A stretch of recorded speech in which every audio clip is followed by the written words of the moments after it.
Hello friends, welcome back to my YouTube channel. ಸ್ನೇಹಿತರೆ, ಅಧ್ಯಾಯ 1 6th standard social science ಆಗಿರುತ್ತೆ. First chapter ಇತಿಹಾಸ ಪರಿಚಯ ಮತ್ತು ಆರಂಭಿಕ ಸಮಾಜಕ್ಕೆ ಸಂಬಂಧಪಟ್ಟಂಥ ಇಂಪಾರ್ಟೆಂಟ್ MCQಸ್ಗಳನ್ನ ನೋಡ್ತಾ ಹೋಗೋಣ. ಸೊ ಇದು CTET and PSTR and GPSTR, so ಎಲ್ಲದಕ್ಕೂ ಸಹ ಯೂಸ್ ಆಗ್ತಕ್ಕಂಥ ಒಂದು ಕಂಟೆಂಟ್ ಆಗಿರುತ್ತೆ. ಸೊ ಓಕೆ, ಫಸ್ಟ್ ಕ್ವಶನ್ ನೋಡ್ತಾ ಹೋದರೆ, ಸೊ ಇಂಗ್ಲೀಷ್ ಆ್ಯಂಡ್ ಕನ್ನಡ ಎರಡರಲ್ಲೂ ಸಹ ಇದೆ, ಹಾಗಾಗಿ CTETಗೂ ಸಹ ಯೂಸ್ ಆಗ್ತಕ್ಕಂಥ ಒಂದು ಪರ್ಪಸ್ಸು. ಓಕೆ, ಫಸ್ಟ್ ಕ್ವಶನ್, ಇತಿಹಾಸ ಎಂದರೆ ಈ ಕೆಳಗಿನ ಯಾವ ಹೇಳಿಕೆ ಸರಿಯಾಗಿದೆ? ಈ ಹಿಂದೆ ನಡೆದ ಸಂಗತಿಗಳನ್ನು ಕ್ರಮಬದ್ಧವಾಗಿ ಹೇಳುವುದಾಗಿದೆ. ಇತಿಹಾಸ ಎಂದರೆ ಒಂದು ಕಥೆ ಅಥವಾ ಪುರಾಣವಾಗಿದೆ. ಸೊ ಇಲ್ಲೊಂದು ಕೊಡ್ತಾ ಹೋದರೆ ಸ್ನೇಹಿತರೆ, ಇತಿಹಾಸ ಅಂದರೆ ಏನು? ಗತಿಸಿ ಹೋದಂಥ ಘಟನೆಗಳನ್ನು ಅಧ್ಯಯನ ಮಾಡ್ತಕ್ಕಂಥದ್ದು ಅಂತ ಹೇಳ್ತೀವಿ. ಸೊ ಹಿಂದೆ ನಡೆದಿರ್ತಕ್ಕಂಥ ಒಂದು ಸಂಗತಿಗಳನ್ನು ಕ್ರಮಬದ್ಧವಾಗಿ ಹೇಳ್ತಕ್ಕಂಥ ನಾವು ಇತಿಹಾಸ, ಹಿಸ್ಟ್ರಿ ಅಂತ ಹೇಳ್ತೀವಿ, ಹೌದಾ? ಸೊ ಇತಿಹಾಸ ಎಂದರೆ ಒಂದು ಕತೆ ಅಥವಾ ಪುರಾಣವಾಗಿದೆ ಅಂತಕ್ಕಂಥ ಒಂದು ಆಪ್ಷನು ತಪ್ಪು. ಯಾಕಂತ ಹೇಳಿದ್ರೆ ಸ್ನೇಹಿತರೆ, ಸೊ ಓಕೆ, ನೆಕ್ಸ್ಟ್ ಅಂತ ಏನಕ್ಕೆ ಅಂತ ಹೇಳ್ತೀನಿ. ಸೊ ಹೀಗಾಗಿ ಆನ್ಸರ್ ಆಪ್ಷನ್ 1 ಸರಿ ಇದೆ, 2 ತಪ್ಪಿದೆ. ಆಪ್ಷನ್ C 1 ಸರಿ 2 ತಪ್ಪು ಅಂತಕ್ಕಂಥದ್ದು ಆಗಿರುತ್ತೆ. So the suitable definition for history is, it is to tell the events that happened in the past in an orderly manner. ಅಂದರೆ ಕ್ರಮಬದ್ಧವಾಗಿ ಹಿಂದೆ ನಡೆದಿರ್ತಕ್ಕಂಥ ಏನು ಇತಿಹಾಸದಲ್ಲಿ ಘಟನೆಗಳು ನಡೆದಿದೆಯೋ, ಸೊ ಹಿಂದೆ ನಡೆದಿರ್ತಕ್ಕಂಥ ಒಂದು ಅಧ್ಯಯನವನ್ನು ಮಾಡ್ತಕ್ಕಂಥದ್ದು ಈ ಒಂದು ಹಿಸ್ಟ್ರಿ ಆಗಿರುತ್ತೆ. And history is a story ಅಂತ ಕೊಟ್ಟಿದ್ರೆ, ಸ್ಟೋರಿ ಎಲ್ಲ ಮೈತಲ್ಲ. ಸೊ ಆನ್ಸರ್ ಆಪ್ಷನ್ 1 ಮಾತ್ರ ಕರೆಕ್ಟ್ ಇದೆ. So answer option C 1 is correct and 2 is wrong ಅಂತಕ್ಕಂಥದ್ದು. ಓಕೆ, ಸೊ ಇದಕ್ಕೆ ಡೆಫಿನೇಷನ್ ನೋಡ್ತಾ ಹೋದರೆ ನೋಡಿ, ಇತಿಹಾಸ ಅಂತ ಅಂದರೆ ಏನು? ಈ ಹಿಂದೆ ನಡೆದು ಹೋದಂತಹ ಒಂದು ಸಂಗತಿಗಳನ್ನು ಕ್ರಮಬದ್ಧವಾಗಿ ಹೇಳುವುದೇ ಇತಿಹಾಸ. ಈ ಹಿಂದೆ ನಡೆದು ಹೋದ ಸಂಗತಿಗಳನ್ನು ಕ್ರಮಬದ್ಧವಾಗಿ ಹೇಳ್ತಕ್ಕಂಥದ್ದು ಇತಿಹಾಸ ಆದರೆ, ಇದು ಮನುಷ್ಯರು ನಡೆದು ಬಂದಂಥ ದಾರಿಯನ್ನು ಪರಿಚಯಿಸುತ್ತೆ. ಈ ದಾರಿಯಲ್ಲಿ ಮಾನವನ ಸಫಲತೆ ವಿಫಲತೆಗಳನ್ನು ವಿವರಿಸ್ತಾ ಹೋಗುತ್ತೆ. ಇತಿಹಾಸವು ಘಟನೆಗಳನ್ನು ವಿವರಿಸುವ ಕಾಲ, ಸ್ಥಳ ಮತ್ತು ವ್ಯಕ್ತಿಯ ಕುರಿತು ನಿರ್ದಿಷ್ಟತೆ ಮತ್ತು ಖಚಿತತೆಯನ್ನು ಹೊಂದಿರುತ್ತದೆ. ಸೊ ಹಾಗಾಗಿ ಆ ಘಟನೆ ಯಾವಾಗ ನಡೀತು, ಎಲ್ಲಿ ನಡೀತು, ಯಾರಿಂದ ನಡೀತು ಎಂಬುದರ ಸ್ಪಷ್ಟನೆ ಸಹ ಕೊಡ್ತಾ ಹೋಗುತ್ತೆ. ಇಲ್ಲ ಅಂತ ಹೇಳಿದರೆ ಇತಿಹಾಸ ಒಂದು ಕಥೆಯಾಗಿ ಹೋಗ್ತಿತ್ತು. ಬಟ್ ಇವಾಗ ಕಥೆ ಅಲ್ಲ, ಇತಿಹಾಸ ಅಂತ ಒಂದು ಕಥೆ ಅಲ್ಲ. ಸೊ ಅಲ್ಲಿ ಕಾಲ ಆಗಿರ್ಬೋದು, ಸ್ಥಳ ಆಗಿರ್ಬೋದು, ವ್ಯಕ್ತಿಯ ಕುರಿತು ವಿವರಣೆ ಕೊಟ್ಟಿರ್ತಕ್ಕಂಥದ್ದಾಗಿರ್ಬೋದು. ಸೊ ಇದನ್ನೆಲ್ಲ ನೋಡಿದಾಗ ಇದೊಂದು ಇತಿಹಾಸ ಅಂತಕ್ಕಂಥದ್ದನ್ನು ನಾವು ಕ್ರಮಬದ್ಧವಾಗಿ ಅಧ್ಯಯನ ಮಾಡ್ಬೋದು ಅಥವಾ ಕ್ರಮಬದ್ಧವಾಗಿ ತಿಳಿಸ್ಕೊಡ್ತಕ್ಕಂಥದ್ದು ಇತಿಹಾಸ ಅಂತ ನಾವು ನೋಡ್ತಾ ಹೋಗ್ತೀವಿ. ಸೊ ಹಾಗಾಗಿ ಆನ್ಸರ್ ಯಾವುದಂತ ಹೇಳಿದ್ರೆ ಆಪ್ಷನ್ 1, ಈ ಹಿಂದೆ ನಡೆದ ಸಂಗತಿಗಳನ್ನು ಕ್ರಮಬದ್ಧವಾಗಿ ಹೇಳುವುದನ್ನು ನಾವು ಇತಿಹಾಸ ಅಂತ ಹೇಳ್ತೀವಿ. ಬಟ್ ಇತಿಹಾಸ ಒಂದು ಕಥೆ ಆಗಿರೋದಿಲ್ಲ, ಪುರಾಣ ಆಗಿರೋದಿಲ್ಲ. ರಾಜ್ಯಶಾಸ್ತ್ರದ ಪಿತಾಮಹ ಅರಿಸ್ಟಾಟಲ್, ಆದರೆ ಇವರು ಇತಿಹಾಸದ ಪಿತಾಮಹ. Herodotus, Aristotle, Petrarch, Plato.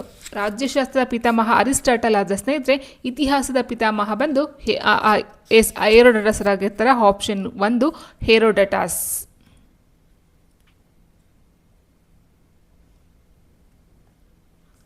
If the father of political science is Aristotle, then the father of history is Herodotus. Option A.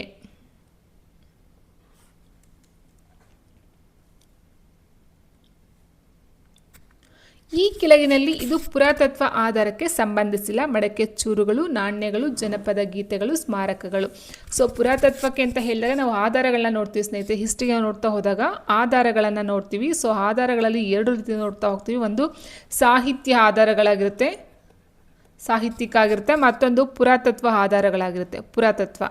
So ಇದರಲ್ಲಿ ಮತ್ತೆ ನಾವು ಡಿವೈಡ್ ಮಾಡ್ತೀವಿ ಹೋಗ್ತೀವಿ. ಓಕೆ, ಸೊ ಇಲ್ಲಿ ಮೌಖಿಕ ಮತ್ತು ಲಿಖಿತ ಅಂತ 2 ರೀತಿಯಲ್ಲಿ ನೋಡ್ತಾ ಹೋಗ್ತೀವಿ. ಪುರಾತತ್ವದಲ್ಲಿ ಯಾವುದಾದ್ರು ಬರುತ್ತೆ ಅಂತ ಹೇಳಿದ್ರೆ ಸ್ನೇಹಿತರೆ, ಇಲ್ಲಿ ಶಾಸನಗಳಾಗಿರಬಹುದು ಆ್ಯಂಡ್ ಸ್ಮಾರಕಗಳಾಗಿರಬಹುದು ಅಥವಾ ನಾಣ್ಯಗಳಾಗಿರಬಹುದು. ಸೊ ಈ ರೀತಿ ಆಧಾರಗಳನ್ನು ನಾವು ಪುರಾತತ್ವ ಆಧಾರಗಳಂತ ಹೇಳ್ತೀವಿ. ಇನ್ನು ಸಾಹಿತ್ಯದಲ್ಲಿ ಮೌಖಿಕ, ಲಿಖಿತ ಬರುತ್ತೆ.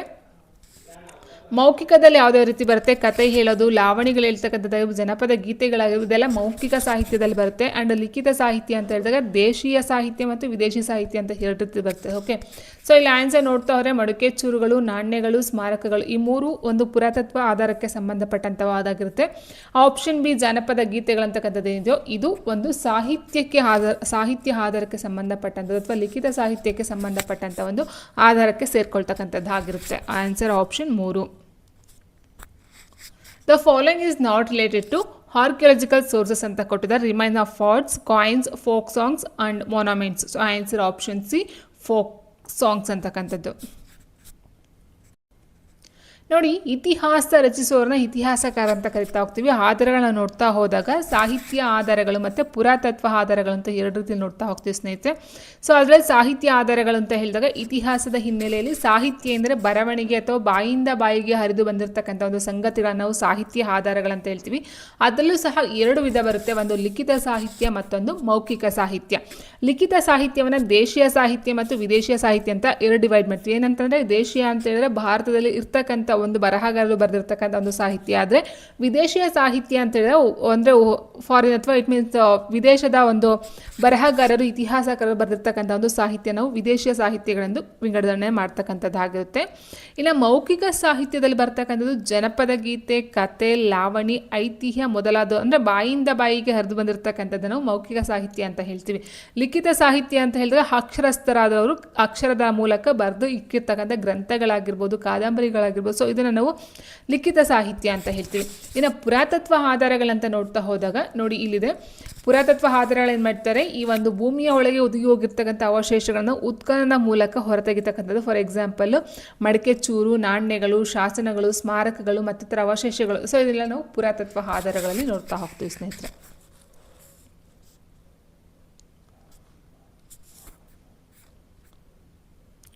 ಕೌಟಿಲ್ಯನ ಅರ್ಥಶಾಸ್ತ್ರವು ಮೌರ್ಯರ ಬಗ್ಗೆ ತಿಳಿಸುವ ಗ್ರಂಥವಾಗಿದೆ. ಹಾಗಾದರೆ ಇದು ಈ ಕೆಳಗಿನ ಯಾವ ಪ್ರಕಾರದ ಇತಿಹಾಸ ರಚನೆಗೆ ಆಧಾರವಾಗಿದೆ?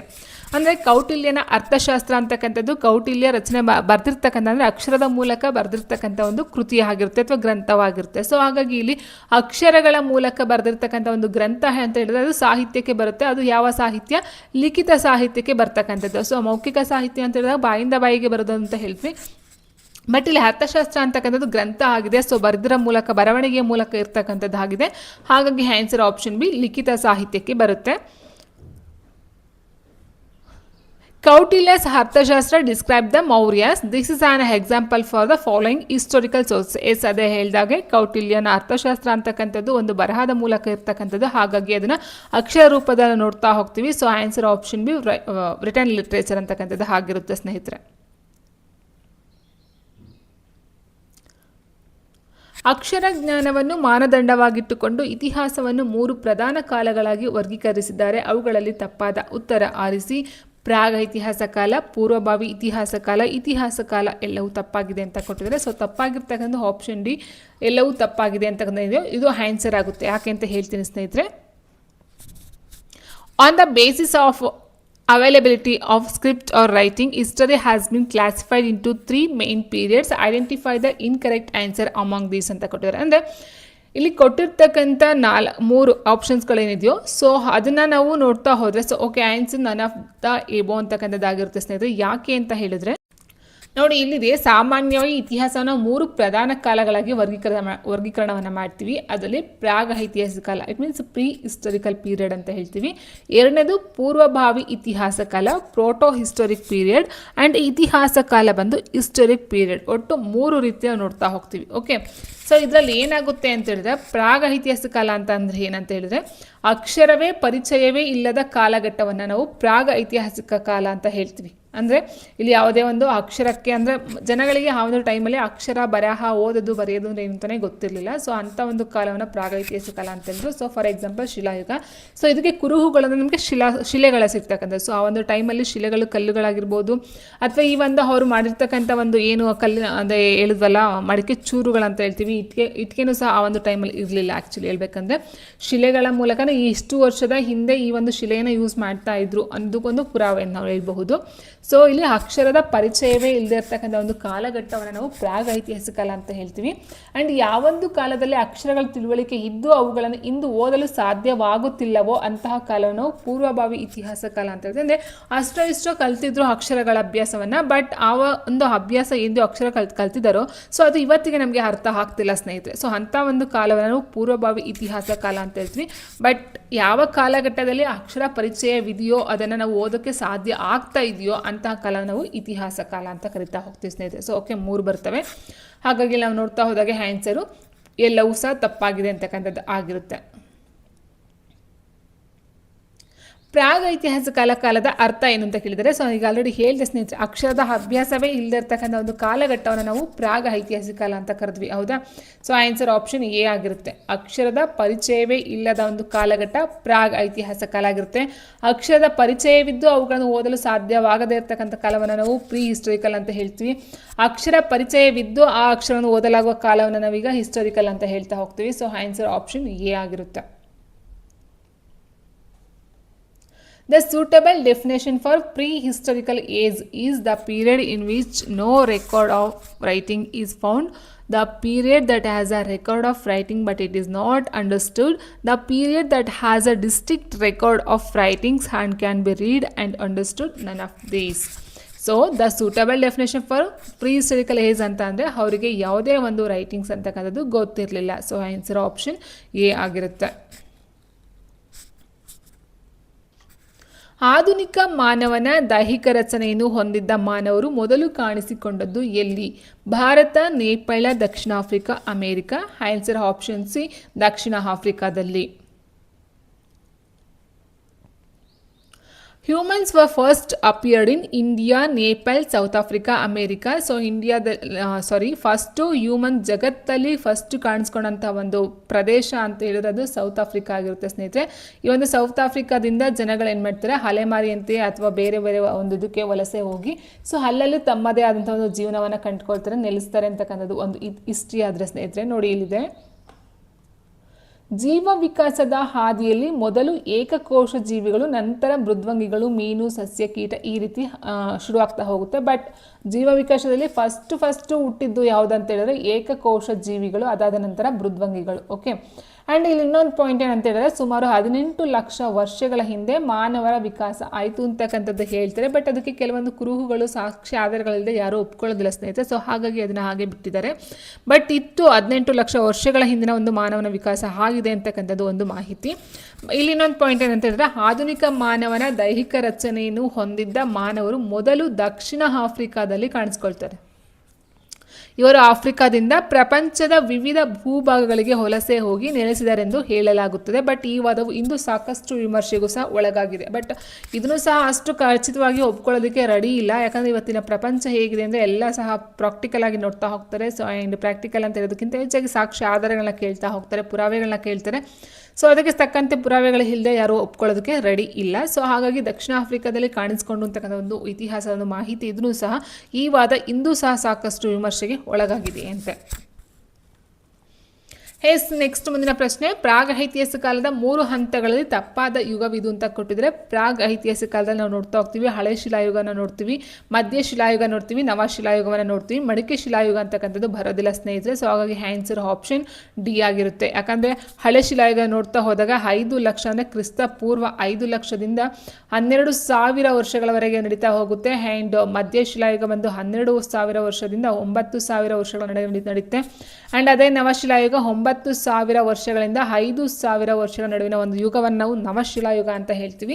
ಆನ್ಸರ್ ಆಪ್ಷನ್ ಡಿ, ಮಡಿಕೆ ಶಿಲಾಯುಗ. This is not one of the 3 stages of prehistory. So ಪ್ರೀ ಹಿಸ್ಟರಿಯ 3 ಸ್ಟೇಜಸ್ ಯಾವ್ದಾವ್ದು ಅಂತ ಹೇಳಿದ್ದಾರೆ, ಅಂದರೆ ಯಾವುದು ಅಲ್ಲ ಅಂತ ಕೇಳಿದರೆ not one of the 3 stages of prehistory. So palaeolithic age, mesolithic age, neolithic age and photolithic age ಅಂತ ಕೊಟ್ಟಿದ್ದಾರೆ. ಫೋಟೋಲಿಥಿಕ್ ಏಜ್ ಅಂತಕ್ಕಂಥದ್ದು ಆನ್ಸರ್ ಆಗುತ್ತೆ. ಬಿಕಾಸ್ ಯಾಕಂತಂದರೆ ಪ್ಯಾಲಿಯೋಲಿಥಿಕ್ ಏಜ್ ಅಂತಕ್ಕಂಥದ್ದು ಏನಿದೆ ಇದು 5 ಲಕ್ಷದಿಂದ 12,000 ವರ್ಷಗಳ ಅವಧಿ. ಮೀಸೋಲಿಥಿಕ್ ಅಂತ ಹೇಳಿದಾಗ 12,000ದಿಂದ 9,000 ಅವಧಿ ಬರುತ್ತೆ. ನಿಯೋಲಿಥಿಕ್ ಅಂತ ಹೇಳಿದಾಗ 9ರಿಂದ 5,000 ಅವಧಿ ಅಂದರೆ ಕ್ರಿಸ್ತ ಪೂರ್ವ ಬರುತ್ತೆ ಸ್ನೇಹಿತರೆ ಇದು. Okay, so answer option D, photolithic age ಅಂತಕ್ಕಂಥದ್ದು ಅದು ಕಂಡು ಬರೋದಿಲ್ಲ.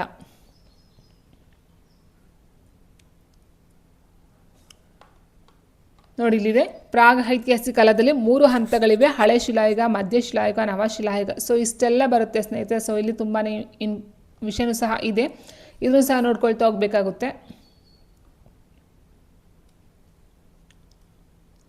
ನೆಕ್ಸ್ಟ್, ಮಾನವನ ವಿಕಾಸದ ಹಂತಗಳನ್ನು ಕಾಲಾನುಕ್ರಮವಾಗಿ ಹೊಂದಿಸಿ ಬರೆಯಿರಿ. ಬೇಟೆಗಾರಿಕೆ ಮತ್ತು ಮೀನು ಹಿಡಿಯುವುದು, ಕೃಷಿ ಅಥವಾ ಬೇಸಾಯ ಹಂತ, ಪ್ರಾಣಿ ಸಾಕಾಣಿಕಾ ಅಂತ, ಕುಶಲಕರ್ಮಿಗಳ ಹಂತ. ಓಕೆ, ಸೊ ಇಲ್ಲಿ ನೋಡ್ತಾ ಹೋದರೆ ಫಸ್ಟ್ ಏನಾಗುತ್ತೆ ಅಂತೇಳಿ ಸ್ನೇಹಿತರೆ, ಹಳೆ ಶಿಲಾಯುಗ ಅಂತ ಏನು ಬರುತ್ತೋ, 5 ಲಕ್ಷಗಳ ಹಿಂದೆ ಇರ್ತಕ್ಕಂಥ ಹಳೆ ಶಿಲಾಯುಗ ಅಂತ ಏನು ಬರುತ್ತೋ, ಅಲ್ಲಿ ಮನುಷ್ಯರಿಗೆ ಏನಂದರೆ ಏನೂ ಸಹ ಗೊತ್ತಿರಲಿಲ್ಲ. ಮೊಟ್ಟ ಮೊದಲ ಬಾರಿಗೆ ಹಣ್ಣು ಹಂಪಲುಗಳನ್ನು ಬೆಳೆಸ್ಕೊಂಡು ತಿಂತಾಯಿದ್ರು, ಅಥವಾ ಅಲ್ಲಿ ಇರ್ತಕ್ಕಂಥ ಹಣ್ಣು ಹಂಪಲು ಗೆಣಸುಗಳನ್ನು ಕಿತ್ಕೊಂಡು ತಿಂತಾಯಿದ್ರು. ಈ ಒಂದು ಬಟ್ಟೆನೂ ಸಹ ಅವ್ರಿಗೆ ಗೊತ್ತಿರಲಿಲ್ಲ ಆ್ಯಂಡ್ ಏನೂ ಗೊತ್ತಿರಲಿಲ್ಲ. ಸೊ ಅವ್ರು ಏನು ಮಾಡ್ತಾಯಿದ್ರು, ಈ ಒಂದು ತೊಗಟೆ ಮತ್ತು ಎಲೆಗಳೇನು ಬರುತ್ತೋ ಸೊ ಅದರಿಂದ ಅವರು ಒಂದು ರಕ್ಷಣೆಯನ್ನು ಮಾಡ್ಕೊಳ್ತಾ ಇದ್ರು ಸ್ನೇಹಿತರೆ. ಅದಾದ ನಂತರ ಏನಾಗುತ್ತೆ, ಹಣ್ಣು ಹಂಪಲು ಎಲ್ಲ ಟೈಮಲ್ಲೂ ಸಿಗದೆ ಇದ್ದಾಗ ಏನು ಮಾಡ್ತಾರೆ, ಬೇಟೆ ಆಡೋದಕ್ಕೆ ಶುರು ಮಾಡ್ಕೊಳ್ತಾರೆ. ಓಕೆ, ಸೊ ಹಾಗಿರಬೇಕಾದ್ರೆ ಇಲ್ಲಿ ಏನಾಗುತ್ತೆ, ಫಸ್ಟು ಬೇಟೆಗಾರಿಕೆ ಮತ್ತು ಮೀನು ಹಿಡಿತಕ್ಕಂಥದ್ದು ಫಸ್ಟ್ ಹಂತ ಬರುತ್ತೆ. ಸೊ ಅದಾದ ನಂತರ ಏನು ಮಾಡ್ತಾರೆ ಸ್ನೇಹಿತರೆ, ಹಾಗೆ ಮುಂದೆ ಹೋಗ್ತಾ ಹೋಗ್ತಾ ಬೇಟೆನೂ ಏನೋ ಆಡಿದ್ರು, ಬೇಟೆಯಾಡಿ ಅವತ್ತು ತಿನ್ಕೊಬಿಟ್ರೆ ಮತ್ತೆ ಮಾರನೆಗೆ ಏನು ಮಾಡೋದು. ಸೊ ಆವಾಗ ಏನು ಮಾಡ್ತಾರೆ, ಪ್ರಾಣಿಗಳು ಸಿಕ್ಕಿರ್ತಕ್ಕಂಥ ಪ್ರಾಣಿಗಳನ್ನ ಸಾಕೋದಕ್ಕೆ ಶುರು ಮಾಡ್ತಾರೆ. ನಮ್ಗೆ ಯಾವಾಗ ಬೇಕಾವಾಗ ಅದನ್ನು ನೀಟಾಗಿ ನಾವು ತಿನ್ನಬಹುದು ಅನ್ನೋದಕ್ಕೋಸ್ಕರ ಏನು ಮಾಡ್ತಾರೆ, ಪ್ರಾಣಿ ಪಕ್ಷಿಗಳನ್ನು ಸಾಕೋದಕ್ಕೆ ಶುರು ಮಾಡ್ತಾರೆ. ಸೊ ಆವಾಗ ಏನಾಗುತ್ತೆ, ಈ ಒಂದು ಪ್ರಾಣಿ ಸಾಗಾಣಿಕಾ ಹಂತ ಬರುತ್ತೆ. ಪ್ರಾಣಿಯನ್ನು ಸಾಕಿ ಪಶುಪಾಲನೆ ಮಾಡ್ತಾ ಹೋಗ್ತಾರೆ. ಆ್ಯಂಡ್ ಅದಾದ ನಂತರ ಯಾವಾಗ ಪಶುಪಾಲನೆ ಮಾಡ್ತಾರೋ ಸೊ ಆವಾಗ ಕೃಷಿ ಅಥವಾ ಬೇಸಾಯ ಹಂತ ಶುರುವಾಗುತ್ತೆ. ಬೇಸಾಯ ಅಂತ ಶುರುವಾಗುತ್ತೆ. ಮತ್ತು ಒಂದು ಕಡೆ ನೆಲೆಸಿ ಒಂದು ಗ್ರಾಮಗಳ ಅಭಿವೃದ್ಧಿ ಆಗಿರ್ಬೋದು, ಅಥವಾ ಒಂದು ಕಡೆ ನೆಲೆಸಿ ಅವರು ತಮ್ಮದೇ ಆದಂಥ ಒಂದು ಜೀವನ ನಡೆಸೋದಕ್ಕೆ ಶುರು ಮಾಡ್ತಾರೆ. ಅದಾದ ನಂತರ ಕುಶಲಕರ್ಮಿಗಳ ಹಂತನೂ ಸಹ ಶುರುವಾಗುತ್ತೆ. ಸೊ ಈ ರೀತಿ ಹೋದಾಗ ಆಪ್ಷನ್ 1 ಬೇಟೆಗಾರಿಕೆ ಬರುತ್ತೆ, ಆಪ್ಷನ್ 3 ಅಂದರೆ 2 ಆಗುತ್ತೆ, ಕೃಷಿ 3 ಬಂತು, ಲಾಸ್ಟು ಕುಶಲಕರ್ಮಿ. ಸೊ ಈ ರೀತಿ ಇರಬೇಕಾದ್ರೆ ಎ ಫಸ್ಟ್ ಬರಬೇಕು. ಸೊ ಎ ಆದಮೇಲೆ ಸಿ ಬರಬೇಕು, ಸಿ ಆದಮೇಲೆ ಬಿ ಆ್ಯಂಡ್ ಡಿ ಬರಬೇಕು. Arrange the stages of human evaluation in chronological order. Chronological ಆರ್ಡರಲ್ಲಿ ಯಾವುದು ಫಸ್ಟು ಯಾವುದು ನಂತರ ಅಂತ ನಾವು ಅರೇಂಜ್ ಮಾಡ್ತಾ ಹೋಗಬೇಕಾಗುತ್ತೆ ಸ್ನೇಹಿತರೆ. ಫಸ್ಟ್ ಬರ್ತಕ್ಕಂಥ ಹಂಟಿಂಗ್ ಆ್ಯಂಡ್ ಫಿಶಿಂಗು. ಸೊ ಬೇಟೆಡ್ದು ಮತ್ತು ಮೀನು ಸಾಕಾಣಿಕೆನ ಶುರು ಮಾಡ್ತಾ ಹೋಗ್ತಾರೆ. ಅದಾದ ನಂತರ ಏನಾಗುತ್ತೆ, ಅವರು ಈ ಒಂದು ಅನಿಮಲ್ ಆಸ್ಪೆಂಡ್ರಿ ಪ್ರಾಣಿಗಳನ್ನು ಸಾಕೋದಕ್ಕೆ ಶುರು ಮಾಡ್ತಾರೆ. ಅದಾದ ನಂತರ ಅಗ್ರಿಕಲ್ಚರಿಂದ ಕೃಷಿಯನ್ನು ಮಾಡೋದಕ್ಕೆ ಶುರು ಮಾಡ್ತಾರೆ. ಲಾಸ್ಟ್ಲಿ ಕ್ರಾಫ್ಟ್ಸ್ಮನ್ ಬರುತ್ತೆ. ಸೊ ಆನ್ಸರ್ ಆಪ್ಷನ್ 1 ಆಗಿರುತ್ತೆ. ಅಲ್ಲಿ ನೋಡ್ತಾ ಹೋದಾಗೆ ನಿಮಗೆ ಅರ್ಥ ಆಗುತ್ತೆ ಸ್ನೇಹಿತರೆ. ಫಸ್ಟು ಊಟಕ್ಕೋಸ್ಕರ ಬೇಟೆ ಆಡ್ತಕ್ಕಂಥದ್ದು, ಅದಾದ ನಂತರ ಬೇಟೆ ಆಡಿದಂಥ ಪ್ರಾಣಿಗಳನ್ನ ಸಾಕೋದಕ್ಕೆ ಶುರು ಮಾಡ್ತಾರೆ, ಅದಾದ ನಂತರ ಕೃಷಿನ ಶುರು ಮಾಡ್ತಾರೆ. ಸೊ ಈ ರೀತಿ ಹೋಗ್ತಾ ಹೋಗುತ್ತೆ. ಈ ಕೆಳಗಿನ ಹೇಳಿಕೆಗಳಲ್ಲಿ ಸರಿಯಾದುದನ್ನು ಆಯ್ಕೆ ಮಾಡಿ. ಹಳೆ ಶಿಲಾಯುಗದ ಜನರು ಗೆಡ್ಡೆ ಗೆಣಸು ಹಣ್ಣು ಹಂಪಲು ತಿಂದು ಬದುಕುತ್ತಿದ್ದರು. ಹೌದು, ಆ ಒಂದು ಕಾಲದಲ್ಲಿ ಯಾವುದೇ ಒಂದು ಕೃಷಿ ಆಗಲಿ ಮತ್ತೊಂದಾಗಲಿ ಗೊತ್ತಿರಲಿಲ್ಲ. ಸ್ಟಾರ್ಟಿಂಗಲ್ಲಿ ಹಳೆ ಶಿಲಾಯುಗದಲ್ಲಿ ಏನು ಮಾಡ್ತಾರೆ, ಜನರು ಊಟಕ್ಕೋಸ್ಕರ ಗೆಡ್ಡೆ ಗೆಣಸು ಹಣ್ಣು ಹಂಪಲನ್ನು ತಿನ್ನೋದಕ್ಕೆ ಶುರು ಮಾಡ್ತಾ ಹೋಗ್ತಾರೆ. ಅದಾದ ನಂತರ ಬೇಟೆಯಾಡೋದಕ್ಕೆ ಶುರು ಮಾಡ್ತಾರೆ. ಬೆಣಚು ಕಲ್ಲುಗಳಿಂದ ಚಾಕು, ಕಲ್ಲು, ಉಳಿ, ಮೊನೆ ಉಪಕರಣಗಳನ್ನು ತಯಾರಿಸ್ತಾರೆ. ಬಟ್ ಈ ಒಂದು ಟೈಮಲ್ಲಿ ಏನಾಗಿರುತ್ತೆ ಅಂತ ಹೇಳಿ ಸ್ನೇಹಿತರೆ, ಯಾವುದೇ ಒಂದು ಲೋಹಗಳ ಪರಿಚಯ ಇರೋದಿಲ್ಲ. ಕಲ್ಲು ಅಥವಾ ಶಿಲೆಗಳನ್ನು ಯೂಸ್ ಮಾಡಿಕೊಂಡು ತಮಗೆ ಬೇಕಾದಂಥ ಒಂದು ಚಾಕು ಆಗಿರ್ಬೋದು, ಕಲ್ಲು, ಉಳಿ, ಮೊನೆ ಈ ರೀತಿ ಉಪಕರಣಗಳು ಉಪಯೋಗಿಸ್ಕೊಂಡು ಬೇಟೆಯಾಡೋದಕ್ಕೆ ಶುರು ಮಾಡ್ತಾರೆ. ಸೊ ಹಾಗಾಗಿ ಇಲ್ಲಿ ಆನ್ಸರ್ ಆಪ್ಷನ್ ಎ ಮತ್ತು ಬಿ ಎರಡೂ ಸರಿ ಇದೆ. 1 ಮತ್ತು 2 ಸರಿ. Choose the correct one among the following statements ಅಂತ ಕೊಟ್ಟಿದ್ದಾರೆ. So human beings of Paleolithic ages lived upon fruits, edible plants and tubers etc. ಅಂತ ಕೊಟ್ಟಿದ್ದಾರೆ. ಸೊ ಆನ್ಸರ್ ಆಪ್ಷನ್ 1 ಸರಿ ಇದೆ ಸ್ನೇಹಿತರೆ. They use tools such as axes, knives and scrapers made of flint rocks ಅಂತ ಕೊಟ್ಟಿದ್ದಾರೆ. So ಆ ಒಂದು ಕಾಲದಲ್ಲಿ ಶಿಲಾಶಾಸನ ಅಂತ ಏನು ಹೇಳ್ತೀವೋ ಶಿಲೆಗಳಿಂದ ಮಾಡಿರ್ತಕ್ಕಂಥ ಒಂದು ಆಯುಧಗಳನ್ನು ಮಾತ್ರ ಬಳಸ್ತಾ ಇದ್ರು. ಸೊ ಹಾಗಾಗಿ ಅಲ್ಲಿ ಒಂದು ಮೆಟಲ್ಸ್ ಲೋಹಗಳ ಒಂದು ಪರಿಚಯ ಇರಲಿಲ್ಲ. ಹಾಗಾಗಿ ಆಪ್ಷನ್ 2 ಸಹ ಸರಿ ಇದೆ. ಆಪ್ಷನ್ 1, 2 ಸರಿ ಇದೆ ಅಂದರೆ ಆಪ್ಷನ್ ಬಿ ಆಗಿರುತ್ತೆ. ಕೆಳಗಿನಲ್ಲಿ ಸರಿಯಾದ ಉತ್ತರದ ಗುಂಪನ್ನು ಆಯ್ಕೆ ಮಾಡಿ. ಶಿಲಾಯುಗದ ನೆಲೆಗಳು ಮತ್ತು ರಾಜ್ಯಗಳಂತ ಕೊಟ್ಟಿದ್ದಾರೆ. ಸೊ ಹುಣಸಗಿಂತ ನೋಡ್ತಾ ಹೋದಾಗ ಕರ್ನಾಟಕಕ್ಕೆ ಬರುತ್ತೆ. ಬೋಲನ್ ಕಣಿವೆ ಮಧ್ಯಪ್ರದೇಶ. ಕರ್ನೂಲ್ ಅಮರಾವತಿ ಬಂದು ತಮಿಳುನಾಡಾಗಿರುತ್ತೆ. ಸೊ ಆ್ಯಂಡ್ ನೆಕ್ಸ್ಟು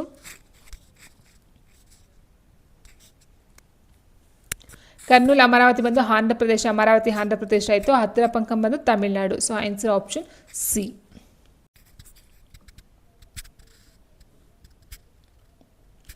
ಸೊ ನೋಡಿ, ಇಲ್ಲಿ ಹುಣಸಗಿ ಅಂತ ಹೇಳಿದಾಗ ಕರ್ನಾಟಕಕ್ಕೆ ಬರುತ್ತೆ. ಕರ್ನಾಟಕದಲ್ಲಿ ಇರ್ತಕ್ಕಂಥ ಒಂದು ಪ್ಲೇಸ್ ಅದಾಗಿರುತ್ತೆ.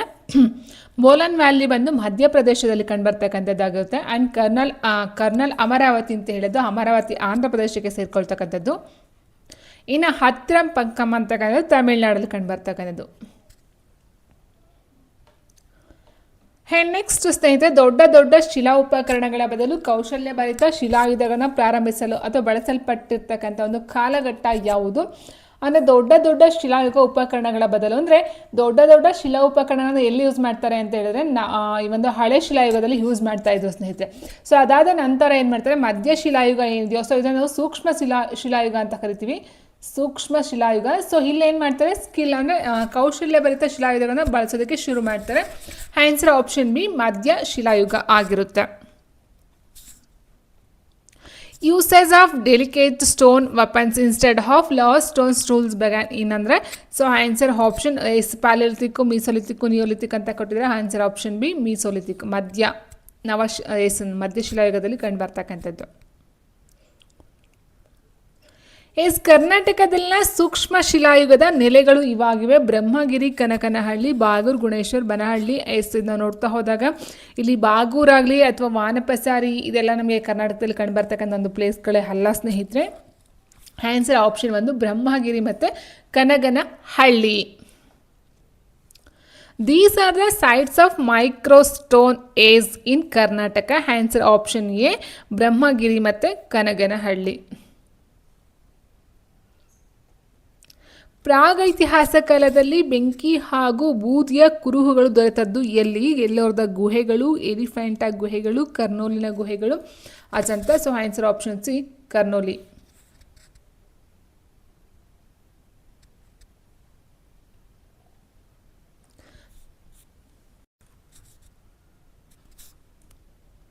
ನವಶಿಲಾಯುಗದ ಕೃಷಿಯ ಆರಂಭಿಕ ಕುರುಹುಗಳು ಎಲ್ಲಿ ದೊರೆತಿವೆ? ಮಹೇರ್ಗನ, Sannati, Sanganakallu, Brahmagiri. Answer option C Sanganakallu. This one of the sites were traces of fire and ashes of prehistoric age found in answer option C Kurnool caves. ಯಾಕೆ ಅಂತ ಹೇಳಿದ್ರೆ ನೋಡಿ, ಇಲ್ಲಿದೆ ನವಶಿಲಾಯುಗಕ್ಕೆ ಸಂಬಂಧಪಟ್ಟಂತೆ ಬಳ್ಳಾರಿ ಸಮೀಪದ ಸಂಗನಕಲ್ಲು ಈ ರೀತಿಯ ಆಯುಧ ಉತ್ಪಾದನೆ ನೆಲೆಯಾಗಿತ್ತು. ಸೊ ವಿಶೇಷವಾಗಿ ಕೈಗೊಡಲಿ ಮೂಳೆಗಳನ್ನು ತಯಾರಿಸಿದ ಆಯುಧಗಳನ್ನು ಬಳಸ್ತಕ್ಕಂಥದ್ದು ಆಗುತ್ತೆ. ಸೊ ಇದರ ಜೊತೆಗೆ ಕರ್ನಾಟಕದ ಬನವಳ್ಳಿ, ಬ್ರಹ್ಮಗಿರಿ, ಬೂದಿಹಾಳ, ಹಳ್ಳೂರು, ಪಿಕ್ಲಿಹಾಳ, ಟಿ ನರಸೀಪುರ, ಉತ್ನೂರು, ಬಿಹಾರದ ಚಿರಾಂಡ್ ಮುಂತಾದ ಕಡೆ ಎಲ್ಲ ಕಂಡು ಬರ್ತಾ ಇತ್ತು. ಬಟ್ ಕರ್ನಾಟಕವನ್ನು ವಿಶೇಷವಾಗಿ ಇಲ್ಲಿ ಬಳ್ಳಾರಿ ಸಮೀಪದ ಸಂಗನಕಲ್ಲು. ಮುಂದಿನ ಪ್ರಶ್ನೆ, ಈ ಕೆಳಗಿನಲ್ಲಿ ಸರಿಯಾದ ಉತ್ತರವನ್ನು ಆರಿಸಿ. ನವಶಿಲಾಯುಗದಲ್ಲಿಯೇ ಆರಂಭಿಕ ಹಳ್ಳಿಗಳು ಏಳಿಗೆಗೆ ಬಂದವು. ಕರ್ನಾಟಕದ ಬನವಳ್ಳಿ, ಬ್ರಹ್ಮಗಿರಿ, ಬೂದಿಹಾಳ ಇವು ನವಶಿಲಾಯುಗದ ನೆಲೆಗಳಾಗಿವೆ. ಸೊ ಈಗ ನೋಡಿದ್ವಿ ನಾವು ಕರ್ನಾಟಕದ ಬನಹಳ್ಳಿ, ಬ್ರಹ್ಮಗಿರಿ, ಬೂದಿಹಾಳ ಇದೆಲ್ಲ ನವಶಿಲಾಯುಗದ ನೆಲೆಗಳಾಗಿದೆ. ಬಟ್ ನವಶಿಲಾಯುಗದಲ್ಲಿ ಆರಂಭಿಕ ಹಳ್ಳಿಗಳು ಏಳಿಗೆಗೆ ಬಂದವು ಸರಿ ಇದೆ. ಯಾಕಂತ ಹೇಳಿದ್ರೆ ಸ್ನೇಹಿತರೆ, ಮೊಟ್ಟ ಮೊದಲ ಬಾರಿಗೆ ಹಳೆ ಶಿಲಾಯುಗದಲ್ಲಿ ಜನರಿಗೆ ಯಾವುದೇ ಒಂದು ವಾಸ ಮಾಡೋದಕ್ಕೋಸ್ಕರ ಯಾವುದೇ ಒಂದು ಇದು ಇರಲಿಲ್ಲ. ಅವ್ರೇನು ಮಾಡ್ತಾರೆ, ಮೊಟ್ಟ ಮೊದಲ ಬಾರಿಗೆ ಬೇಟೆ ಆಡೋದಕ್ಕೆ ಶುರು ಮಾಡ್ತಾರೆ. ಅದಾದ ನಂತರ ಮಧ್ಯ ಶಿಲಾಯುಗದಲ್ಲಿ ಏನು ಮಾಡ್ತಾರೆ, ಬೇಟೆ ಆಡಿರ್ತಕ್ಕಂಥ ಒಂದು ಪ್ರಾಣಿ ಪಕ್ಷಿಗಳನ್ನು ಸಾಕೋದಕ್ಕೆ ಶುರು ಮಾಡ್ತಾರೆ. ಅದಾದ ನಂತರ ನವಶಿಲಾಯುಗದಲ್ಲಿ ಏನು ಮಾಡ್ತಾರೆ, ಸಾಗಿರ್ತಕ್ಕಂಥ ಒಂದು ಪ್ರಾಣಿ ಪಕ್ಷಿಗಳಿಗೋಸ್ಕರ ಕೃಷಿಯನ್ನು ಆರಂಭ ಮಾಡಿ ಒಂದೆಡೆ ನೆಲೆಸಿ ಹಳ್ಳಿಗಳ ಅಥವಾ ಗ್ರಾಮಗಳನ್ನ ಶುರು ಮಾಡಿಕೊಂಡು ಆರಂಭಿಕ ಜೀವನವನ್ನು ಶುರು ಮಾಡ್ತಾರೆ. ಸೊ ಇಲ್ಲಿ ಆನ್ಸರು 2 ಸಹ ಸರಿ ಇದೆ. ಹಾಗಾಗಿ ಆನ್ಸರು 1 ಸರಿ 2 ತಪ್ಪು, ಆಪ್ಷನ್ ಡಿ ಆಗಿರುತ್ತೆ.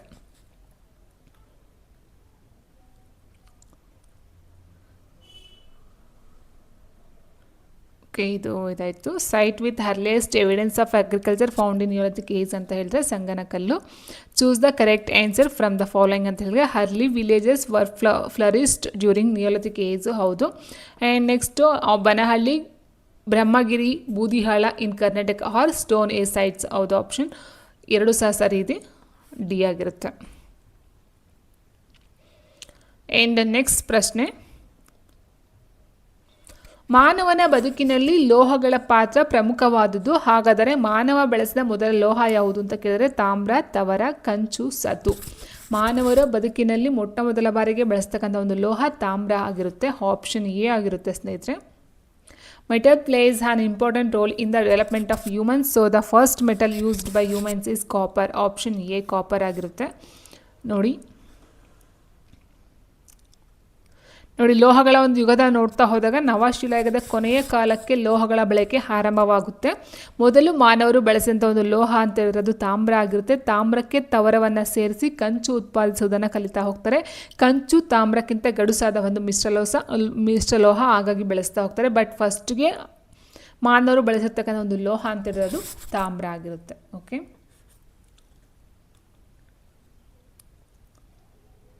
ಹರಪ್ಪ ನಾಗರಿಕತೆಯು ಈ ಕೆಳಗಿನ ನದಿಯ ದಂಡೆಯ ಮೇಲೆ ಉದಯವಾಯಿತು: ಗಂಗಾ, ಸಿಂಧು, ಯಮುನಾ, ಬ್ರಹ್ಮಪುತ್ರ.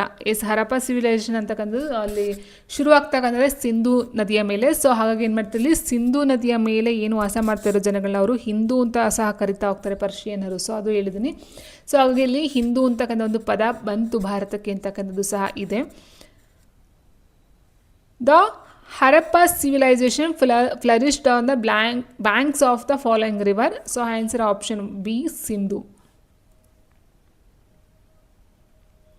ನವಶಿಲಾಯುಗದಲ್ಲಿ ಆಯುಧಗಳನ್ನು ತಯಾರಿಸುತ್ತಿದ್ದ ನೆಲೆ ಯಾವುದು? ಸಂಗನಕಲ್ಲು, ಬ್ರಹ್ಮಗಿರಿ, ಸನ್ನತಿ, ಮೆಹರಗರ್. ಸೊ ಇದೆಲ್ಲ ನೋಡಿದ್ವಿ ಸ್ನೇಹಿತರೆ. ನವಶಿಲಾಯುಗ ಅಂತೇಳಿ ಬಳ್ಳಾರಿ ಒಂದು ಹತ್ರ ಬರ್ತಕ್ಕಂಥ ಸಮೀಪದಲ್ಲಿರ್ತಕ್ಕಂಥ Sanganakallu. Option 1 Sanganakallu. According to historians, weapons of Neolithic age were produced here. Sanganakallu, option A. Okay, Sanganakallu in Ballari. Here Ballari or in Ballari.